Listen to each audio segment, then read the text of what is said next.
Yo, what's going on? It's your boy Ishtar. Oh, so Young Spirit 10-year anniversary, man. The day has finally came. It's a celebration, man. I'm thankful everybody who's still here. It's my first tape, my baby, so this one is real special. We 10 in. I don't know where the time went, but it don't feel like it, but we 10 in. Thank you, like I said, everybody rocking. Oh, so Young Spirits around the world, international, everywhere, supporting. I love y'all. We turned up all year, 2025, anniversary style, bitch. Yeah.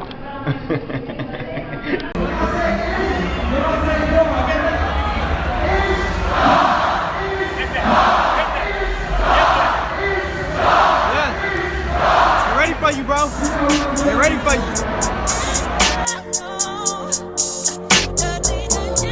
What's the impact of OSIS on you?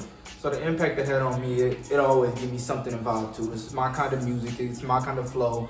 It'll just always just be something I know I can always go back to. It's one of them albums it'll always play. It's timeless, And so just always having an album like that, especially from somebody somebody that you watch grow through the music and really become who he is today, it'll always have a special effect on me and it'll always just stick with me.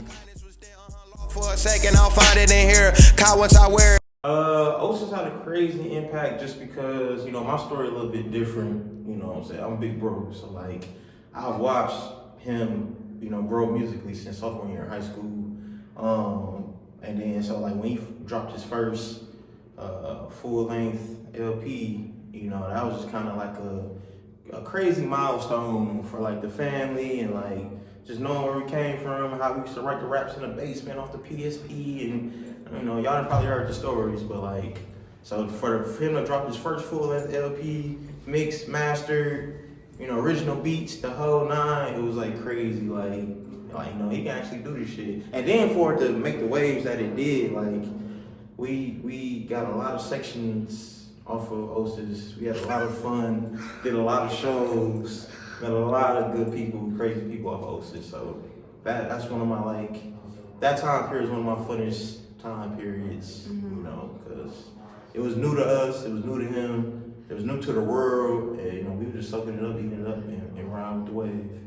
So yeah, crazy times. Okay.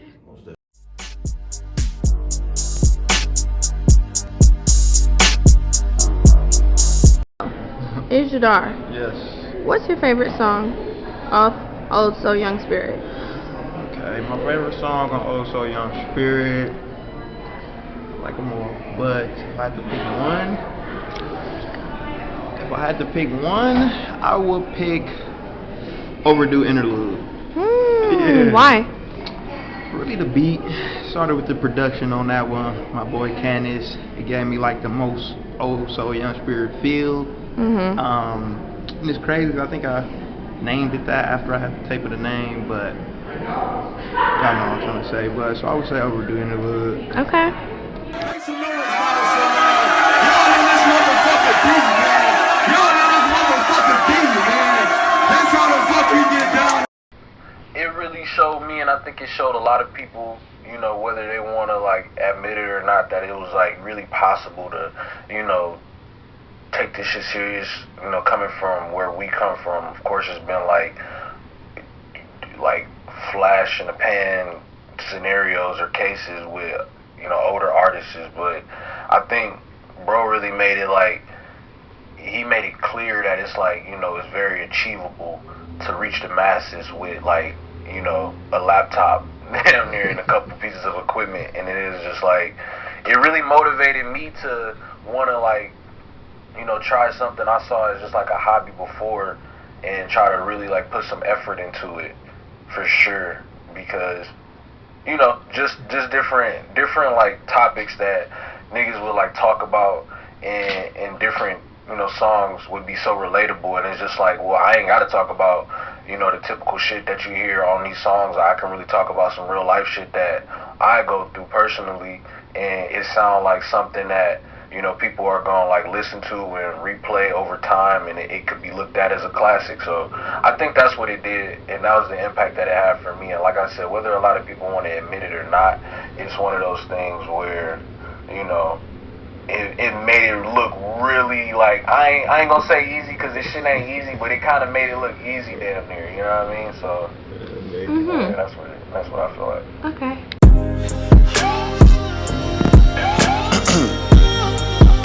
You know, we get in here and just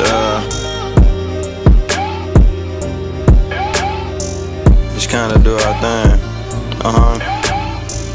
What's your favorite memory from the OSIS era? The first one. When it first dropped, like my high school was like buzzing, like everyone was talking about it. So I think he set up like a meet and greet or he set something up at my high school that he was having like after school. And it was just weird. I'm like this regular freshman, why everybody keep coming up to me? I don't know. They're like, yeah, they putting on announcements. Like it was a big thing.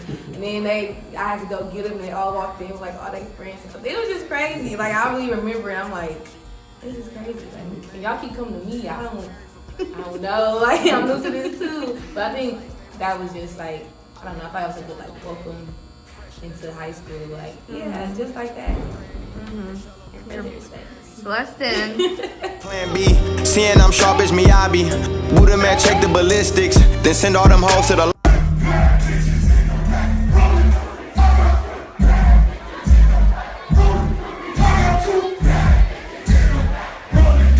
forever old soul, young spirit. Do you remember where you were when you first heard the Old Soul Young Spirit tape? Yeah, I actually did. I was living in Mexico City, in a treehouse with my boy Dan Cruz. And I think it was around springtime when it came out, and I remember it just kind of Too Bad and all that stuff was just kind of blowing up. It was just going crazy everywhere on Twitter, SoundCloud was just going crazy, and I was actually we were bumping the whole tape up in there in the treehouse, so it was lit. It was a good time. Okay.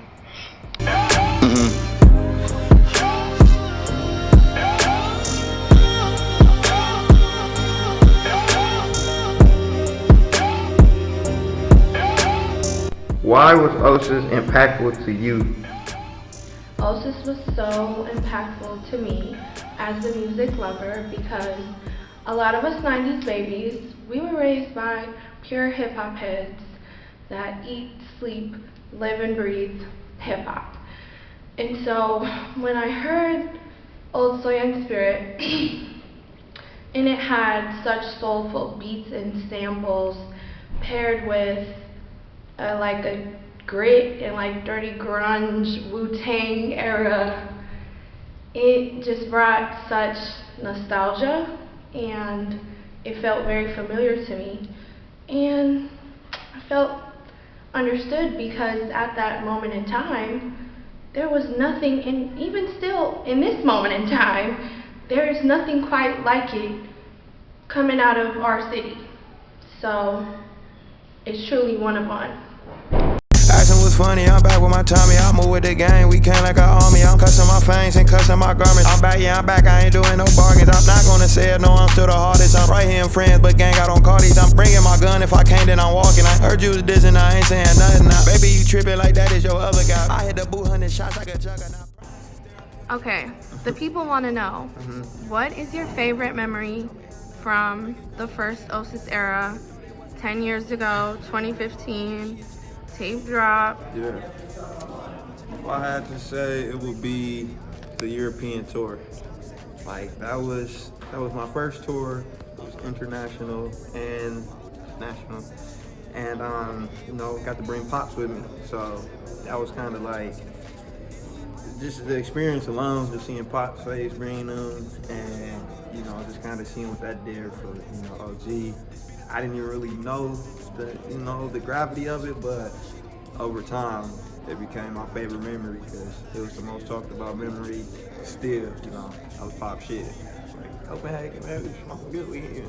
Amsterdam, right? Amsterdam, Copenhagen, we went to a couple places, smoking weed, went to Germany. Luxembourg, went to London, like, it was cool. So that was my favorite of it all. Cool.